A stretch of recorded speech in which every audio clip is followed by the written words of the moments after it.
안녕하세요.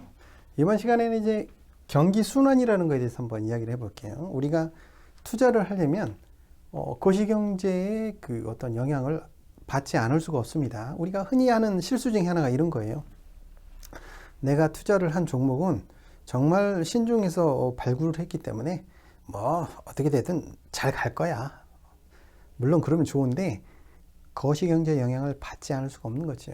그래서 이제 경기는 순환을 하기 때문에 그 순환하는 그 어떤 상승 안에 있어야 나의 투자도 좀 더 활발히 가는 거고요.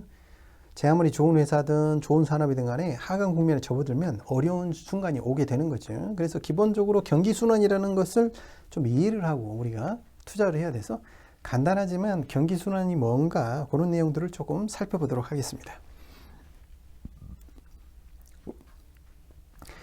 제가 모셨던 그 중소기업 사장님도 계셨는데 경기에는 두 가지가 있네 이런 말씀 하시더라고요.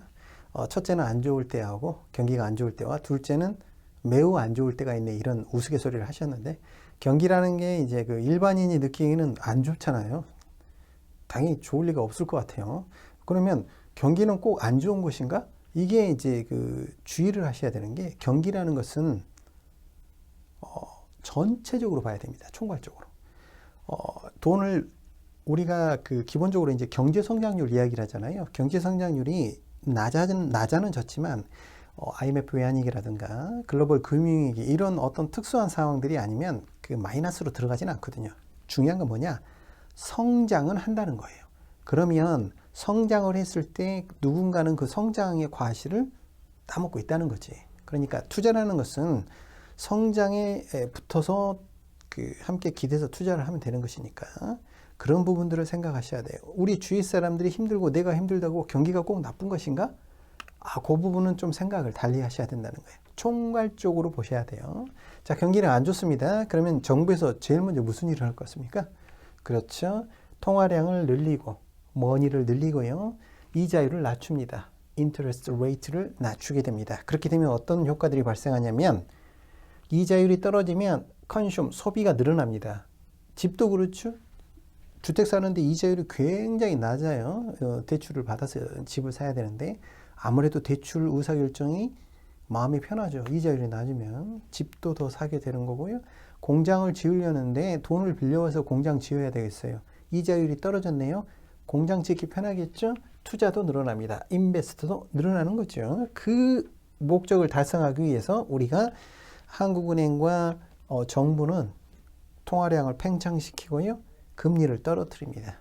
돈이 많아진다는 것 자체가 돈이 흔해지면 돈값이 떨어지는 거죠. 금리가 떨어지는 거예요. 그러면 뭐가 좋아지느냐? yield. 그렇죠. 국민소득이 높아진다는 겁니다. 이 목적을 달성하기 위해서 이렇게 금리를 떨어뜨리고 통화를 팽창시키는 거죠.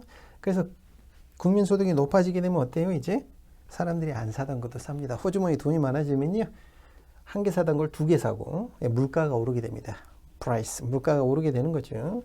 자, 물가가 오르게 되면 이제 어떤 현상이 발생하냐면 물가가 오르면 실제 구매력이 떨어지잖아요. 실질 구매력이 떨어지겠죠. 100원에서 120원으로 오르면 나는 그 물건을 살 때 100원이 아니라 120원을 지불해야 되잖아요. 물가가 오른 만큼 실질 구매력이 떨어지게 되면 사람들이 이제 예를 들어서 자금을 공급, 즉 예금을 할 때 야, 나는 예금 이자를 받아봐야 실질 구매력이 떨어지는데 안 되겠네. 이자를 더 줘. 그렇지 않으면 나 자금 공급을 하지 않을 거야. 이렇게 하는 겁니다. 그래서 금리가 오르게 됩니다. 자, 금리가 오르게 되면 과거와는 반대 상황이 발생합니다. 금리가 올랐다는 건 돈값이 올랐다는 거죠. 대출받기 힘들어졌나요? 투자하기 힘들어지는 거죠. 그러면서 국민소득이 떨어지게 됩니다. 이게 롤링을 하는 겁니다. 그래서 기본적으로는 성장 순환이라고 하죠. 성장하면서 이렇게 경기가 롤링을 하게 되는 거죠. 기본적인 방향은 성장을 하면서 그게 가파르건 가파르지 않건 특별한 위기 상황이 아니면 기본적으로 성장을 하는데 롤링을 한다는 거죠. 그럼 우리가 되신 대로 올라가는 부분에서 투자를 하고요. 떨어지는 부분에서는 보수적으로 판단을 해야 되겠죠. 자, 그러면 이 전체적인 그림을 이해하는데 이게 이제 소위 말하는 경기순환의 기본적인 로직인데요. 현실은 이게 굉장히 또 이게 잘 100가지 모습으로 나온다는 거예요. 가장 대표적인 게 미국이 양적 완화를 했잖아요. 어마어마한 돈을 풀었습니다. 정말 무지막지한 돈이 풀려 있는데요. 물가는 어때요? 경기 이론에 따르면 이 정도 돈을 풀었으면 사실 물가가 올라야 되는데 물가가 되게 안정적이죠. 그러니까 실제 경제 현장에서는 이 모습이 이렇게 도식적으로 착탁탁 나오는 게 아니라 100가지 모습으로 나오니까 그때그때 기본 로직만 이해하고 경제 현상은 각각 현장에서 또 파악을 해야 되는 겁니다. 물가가 안정적인 가장 대표적인 이유 중에 하나가 이제 셰일가스라고 그러죠. 그렇죠. 그래서 석유가 셰일층에서 이렇게 뽑아내고 천연가스를 뽑아내다 보니까 가스를 이러다 보니까 석유에 대한 어떤 넉넉한 공급이 이루어진다 보니까 유가가 안정되고 그러면 물가가 좀 안정되는 측면들이 굉장히 강해지고 있는 거죠. 유가가요 한 3, 4년만 해도 배럴당 100불이던 때가 있었거든요. 지금은 뭐 어마어마하게 떨어졌잖아요. 이런 것들이 영향을 미치는 거죠. 자, 그리고 이게 이제 경제 주체 중에 하나인 정부와 한국은행 입장에서 한번 또 이걸 바라보면 정부라는 곳은 표를 얻어야 되잖아요. 선거를 통해서 표를 얻어야 되는 곳이니까 금리를 자꾸 인하해서 경기를 부양시키는데 초점을 둡니다. 근데 중앙은행은 약간 틀려요. 중앙은행은요, 물가를 관리합니다. 소위 말하는 인플레이션 타겟팅이라고 우리 그거를 예를 들어서 2020년이다. 그러면 2020년 물가 억제 목표가 2%예요. 그 말을 다른 각도에서 보면 물가가 2% 이상 오르게 되면 어떻게 되겠다? 금리를 올려서 물가를 관리시키겠다는 거예요.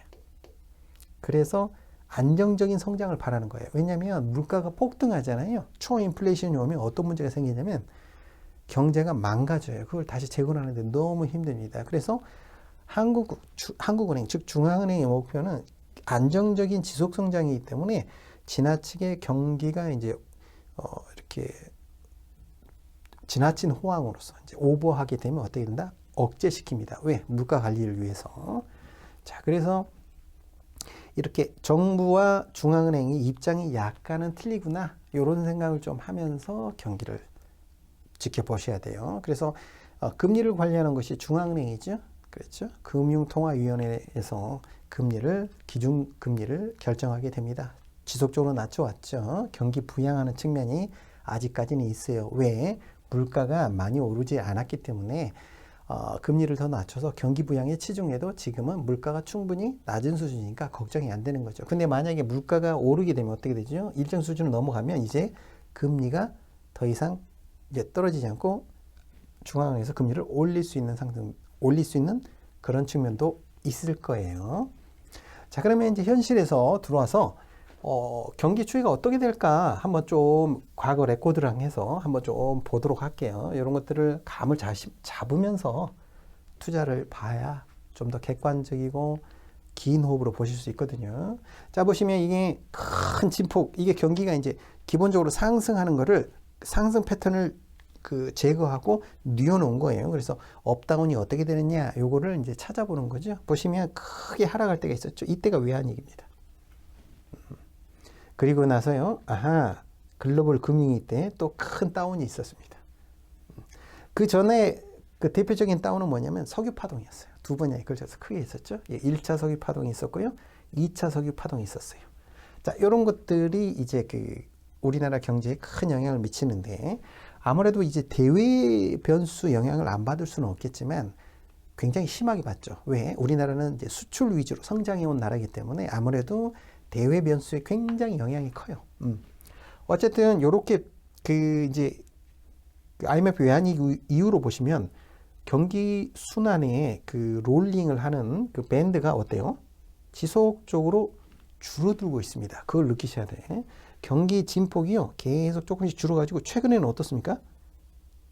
굉장히 좁아들었죠. 그 말은 무슨 말이냐? 경기가 아주 좋은 것도 아니고 지나치게 나쁜 것도 아니에요. 왜냐하면 경기가 낮아지면 이제 재정정책, 금융정책을 써가지고 기본적으로 이 밑에를 받치는 거지. 더 이상 하라지 않도록. 왜냐하면 수많은 경제정책들의 어떤 노하우들이 쌓여 있어가지고 과거처럼 내버려 두질 않고 자꾸 이렇게 경기 부양을 시키는 거예요. 그러다 보니까 하락을 막고 경기는 어차피 지금 좋은 상황이 아니잖아요. 그러니까 과거처럼 또 혹 올라가지를 않는다는 거야. 그래서 진폭이 굉장히 낮아졌구나. 그래서 일부 사람들이 이런 얘기를 하더라고요. 경기가 이제 그 10년 주기설로 위기가 한 번씩 왔는데 이제 한번 또 위기가 올 때가 아닌가?